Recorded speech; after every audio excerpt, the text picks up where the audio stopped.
देखो, do plant respire, क्या plant सांस लेते हैं? क्या प्लांट भी रेस्पायर करते हैं? इनहेल और एक्सहेल करते हैं। एयर को अंदर लेते हैं, ऑक्सीजन वाली एयर को अंदर लेते हैं, कार्बन डाइऑक्साइड वाली एयर को बाहर निकालते हैं। इसका मतलब ये हो गया। आगे देखो, इन ग्रेड 6 क्लास 6 में science text book curiosity, science की टेक्स्ट बुक क्यूरियासिटी चैप्टर था living creature exploring there characteristic में हम लोग पढ़ चुके हैं। यू लर्न, आप सीख चुके हैं that all living being respire, की सभी लिविंग बीइंग रेस्पायर करते हैं। Do plant also respire like do we, क्या प्लांट भी रेस्पायर करते हैं जैसे हम लोग रेस्पायर करते हैं उस तरह से प्लांट भी रेस्पायर करते हैं। एक्टिविटी 10.8, एक्टिविटी 10.8 में लेट अस फाइंड आउट, आइए देखते हैं, आइए पता करते हैं। डिमॉन्स्ट्रेशन एक्टिविटी मतलब करके दिखाने वाली एक्टिविटी है, करके दिखाने वाली एक्टिविटी है। देखो, soak some moong bean, soak some moong beans seed in water overnight. देखो सुनो पहले, soak some moong bean seed in water overnight, रात भर, ओवरनाइट मतलब रात भर पानी में मूंग का सीड्स जो है भिगो कर रख दीजिए, भिगो कर रख दीजिए। Put a layer of cotton in conical flask, figure 10.9 and moisten the cotton with water to keep it wet. फिर क्या करिए, put a layer of cotton, cotton की एक लेयर कोनिकल फ्लास्क में, कॉटन की एक लेयर क्या करिए कोनिकल फ्लास्क में रख दीजिए। And moisten the cotton with water to keep it wet, और इसको नमी वाला होने दीजिए, भिगोने दीजिए, वेट होने दीजिए, भिगा देने दीजिए, पूरा क्या होने दीजिए, नमी इस पे आ लेने दीजिए, नमी पूरा आ जाए इस पे, तब क्या करोगे। आगे देखो, place the soak seeds over the wet cotton in the conical flask, conical flask में जो वेट कॉटन है उस पे जो भीगी हुई सीड्स हैं, सोक्ड सीड मतलब भीगी हुई जो सीड्स हैं उस पे रख दीजिए, उस पे रख दीजिए।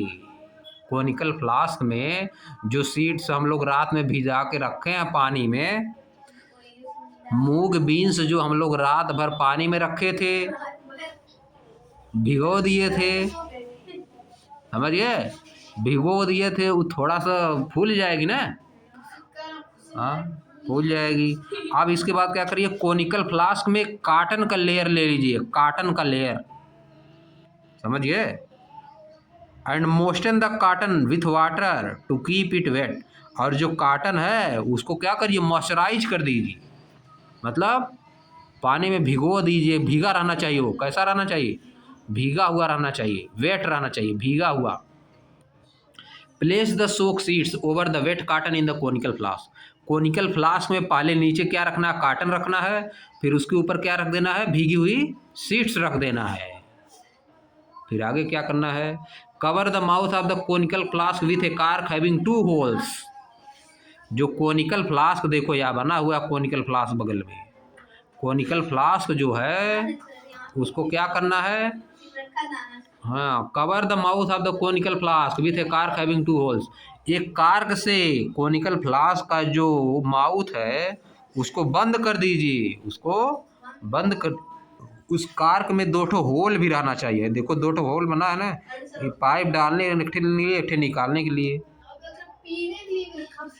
फिर आगे, आगे देखो, leave it undisturb for 24 hour in the dark, इस तरह के करके इसको 24 घंटा तक डिस्टर्ब मत करिए, डार्क में रख दीजिए, 24 घंटे तक डार्क में रख के डिस्टर्ब मत करिए।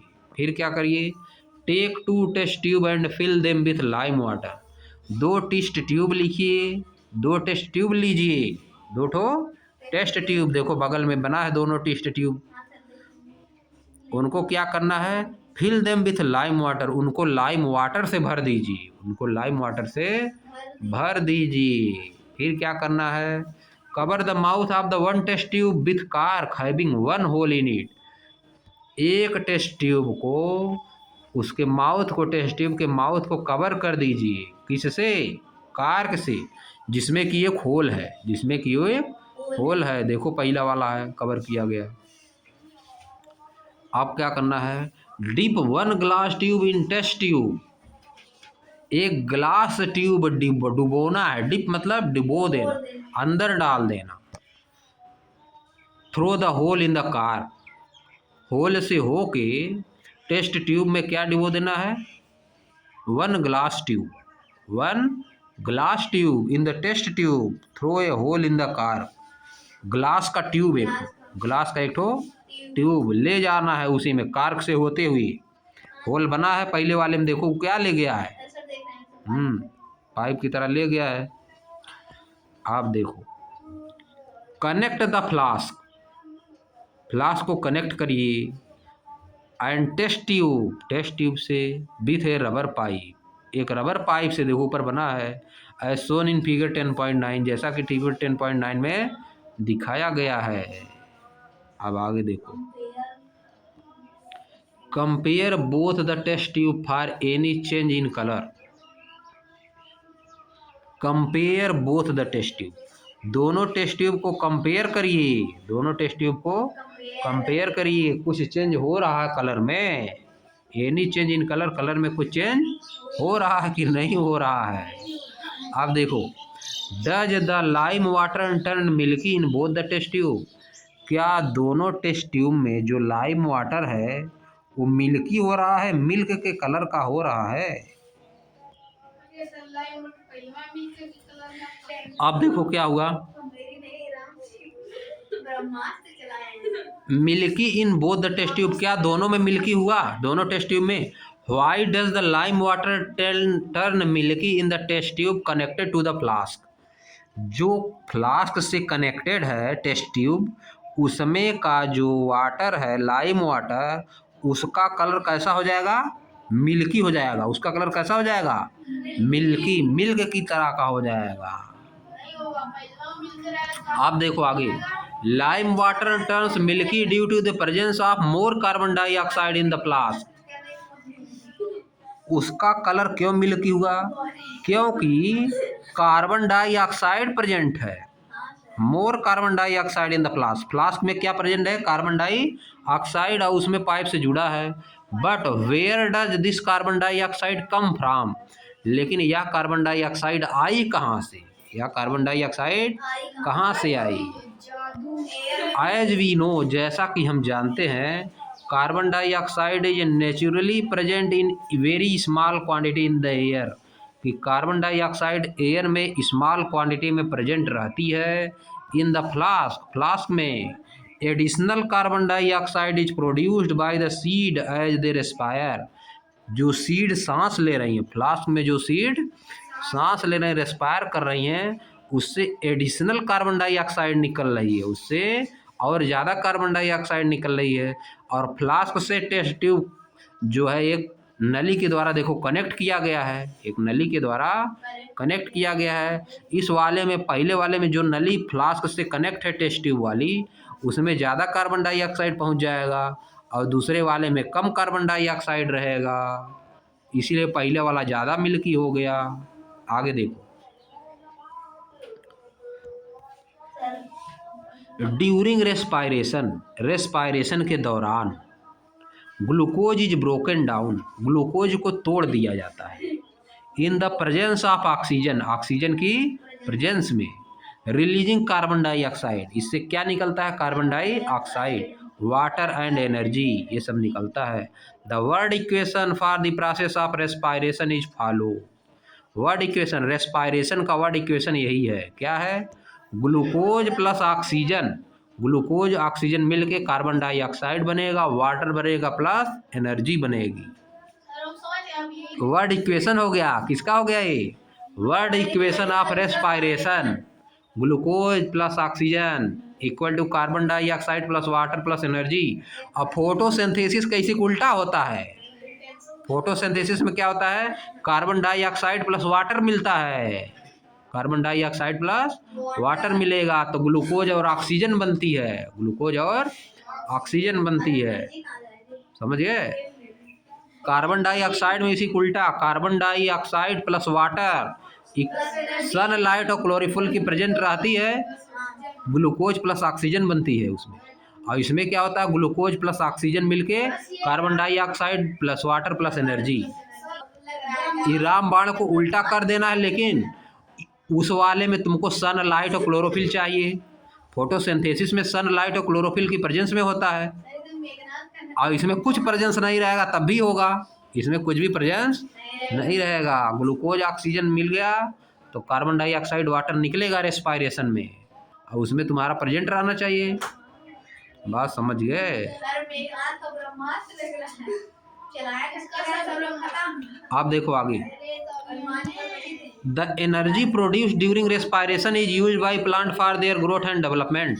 जो एनर्जी प्रोड्यूस होती है रेस्पायरेशन में, वह प्लांट के द्वारा यूज की जाती है ग्रोथ और डेवलपमेंट में।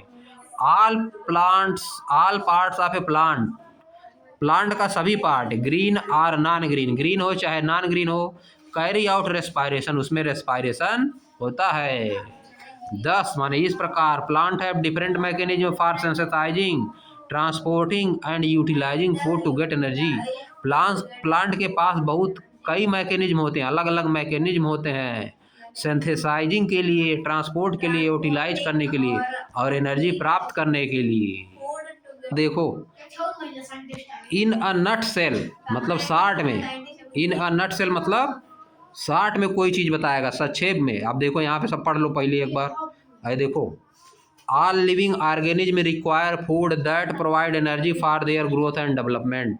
सभी लिविंग ऑर्गेनिज्म को फूड की रिक्वायरमेंट होती है जो उनको प्रोवाइड करता है एनर्जी, किस लिए? ग्रोथ और डेवलपमेंट के लिए। Plants use carbon dioxide and water in the presence of sunlight and chlorophyll to produce glucose and oxygen. The process of synthesis of food is known as photosynthesis. The process of synthesis of food is known as photosynthesis. कैसे होता है? Carbon dioxide और water के presence में, chlorophyll और sunlight के present में, carbon dioxide water का यूज करके सनलाइट और क्लोरोफिल के प्रेजेंस में ग्लूकोज और ऑक्सीजन बनता है। This process is called photosynthesis. आप देखो अगला, leaves are food factories of plants. Leaves जो हैं, पत्तियां, प्लांट की फूड फैक्ट्री हैं। Tiny pores on the surface of leaves called stomata. Stomata, जो टिनी पोर्स होते हैं सरफेस पर, लीव्स की सरफेस पे, उसको हम लोग स्टोमेटा बोलते हैं। Stomata help in the exchange of oxygen and carbon dioxide during photosynthesis and respiration. या फोटोसिंथेसिस और रेस्पायरेशन के दौरान कार्बन डाई और ऑक्सीजन के एक्सचेंज में हेल्प करते हैं। The xylem transport water mineral from roots. Xylem transport करता है वाटर और मिनरल का, कहाँ से? रूट से। While phloem carries food from leaves. Phloem जो है लीव्स से फूड को ले जाता है to all part of the plants. Plants break down glucose and release energy by a process called respiration. Plant जो है ग्लूकोज को तोड़ते हैं और एनर्जी रिलीज करते हैं, इस प्रोसेस को रेस्पायरेशन बोलते हैं। The use of oxygen and release carbon dioxide in this process. They use oxygen, इस प्रोसेस में वे ऑक्सीजन का यूज करते हैं और कार्बन डाइऑक्साइड रिलीज करते हैं। अब आ जाओ, let us enhance our learning. अपनी लर्निंग को इनहैंस करें, बढ़ाएं। आप देखो क्या है, कंप्लीट द फॉलोइंग टेबल। इस टेबल को कंप्लीट करिए। रॉ मटेरियल मतलब जिससे होता है, जो फोटोसिंथेसिस में पार्ट लेता है, जो फोटोसिंथेसिस में पार्ट लेगा। जैसे जैसे तुमको चीनी बनाना है तो गन्ना का यूज होता है, वैसे फोटोसिंथेसिस जब होगा तो क्या क्या लगेगा? खाना बनाने के लिए, फूड बनाने के लिए क्या क्या लगता है? प्लांट को फूड बनाने के लिए जो लगेगा उसी को बोला जाएगा raw material. Carbon dioxide plus water, carbon dioxide plus water है रॉ मटेरियल फोटोसिंथेसिस के लिए। सनलाइट और क्लोरोफिल का प्रेजेंस रहना चाहिए। लाइन के ऊपर लिखा था ना, लाइन के ऊपर, पेज नंबर 146 पे आ जाओ। देखो इस पे, देखो यहाँ पे लिखा है carbon dioxide plus water, sunlight chlorophyll के प्रेजेंट में तीर के ऊपर जो लिखा रहता है वो पार्ट नहीं लेता है, बस उसका केवल प्रेजेंस रहना चाहिए, उसका केवल प्रेजेंस रहना चाहिए। आप देखो कार्बन डाइऑक्साइड प्लस वाटर हो गया रॉ मटेरियल, जो तीर के इस साइड रहेगा वो क्या रहेगा, रॉ मटेरियल, और उस साइड जो रहेगा वो प्रोडक्ट हो जाएगा, ग्लूकोज प्लस ऑक्सीजन बनता है। समझिए, तीर के लेफ्ट साइड में, पीछे साइड में, टेल की तरफ, एरो के टेल की तरफ जो रहेगा वो रहेगा कार्बन रॉ मटेरियल, उस साइड जो रहेगा वो क्या रहेगा, प्रोडक्ट रहेगा, वो बनेगा, ग्लूकोज प्लस ऑक्सीजन बनता है, यानी रॉ मटेरियल हो गया carbon dioxide plus water. Respiration में रॉ मटेरियल क्या होता है इसमें, यानी रेस्पायरेशन में रॉ मटेरियल क्या हो गया, रेस्पायरेशन में रॉ मटेरियल कार्बन डाइऑक्साइड क्या हो गया, glucose plus oxygen, glucose plus oxygen हो गया रेस्पायरेशन में रॉ मटेरियल। अब प्रोडक्ट बताना, फोटोसिंथेसिस का प्रोडक्ट, फोटोसिंथेसिस का प्रोडक्ट क्या है, फोटोसिंथेसिस का प्रोडक्ट नीचे लिखना है, फोटोसिंथेसिस का प्रोडक्ट क्या होता है, अभी को तुम लोग देखे, प्रोडक्ट मतलब जो तीर के राइट साइड में रहता है, एरो की तरफ जो रहता है, हाँ ग्लूकोज प्लस ऑक्सीजन प्रोडक्ट हो गया फोटोसिंथेसिस का। और रेस्पायरेशन का क्या प्रोडक्ट है, कार्बन डाइऑक्साइड, हाँ carbon dioxide plus water plus energy. अब आ जाओ वर्ड इक्वेशन, फोटोसिंथेसिस का वर्ड इक्वेशन, रेस्पायरेशन दोनों का वर्ड इक्वेशन लिखना है।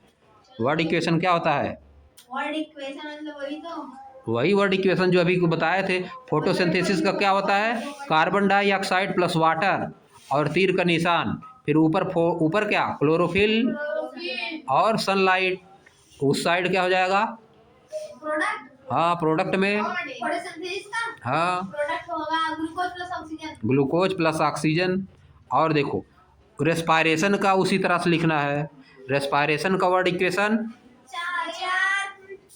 रेस्पायरेशन का वर्ड इक्वेशन, हाँ glucose plus oxygen, carbon dioxide plus water plus energy, ये हो गया, बस ये लिखना है।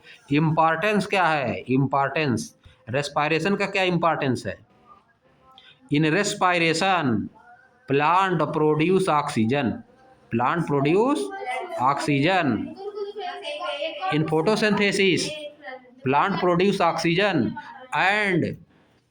And make food for themselves, and make food for themselves. Photosynthesis में प्लांट ऑक्सीजन प्रोड्यूस करते हैं और खुद के लिए फूड बनाते हैं, समझिए।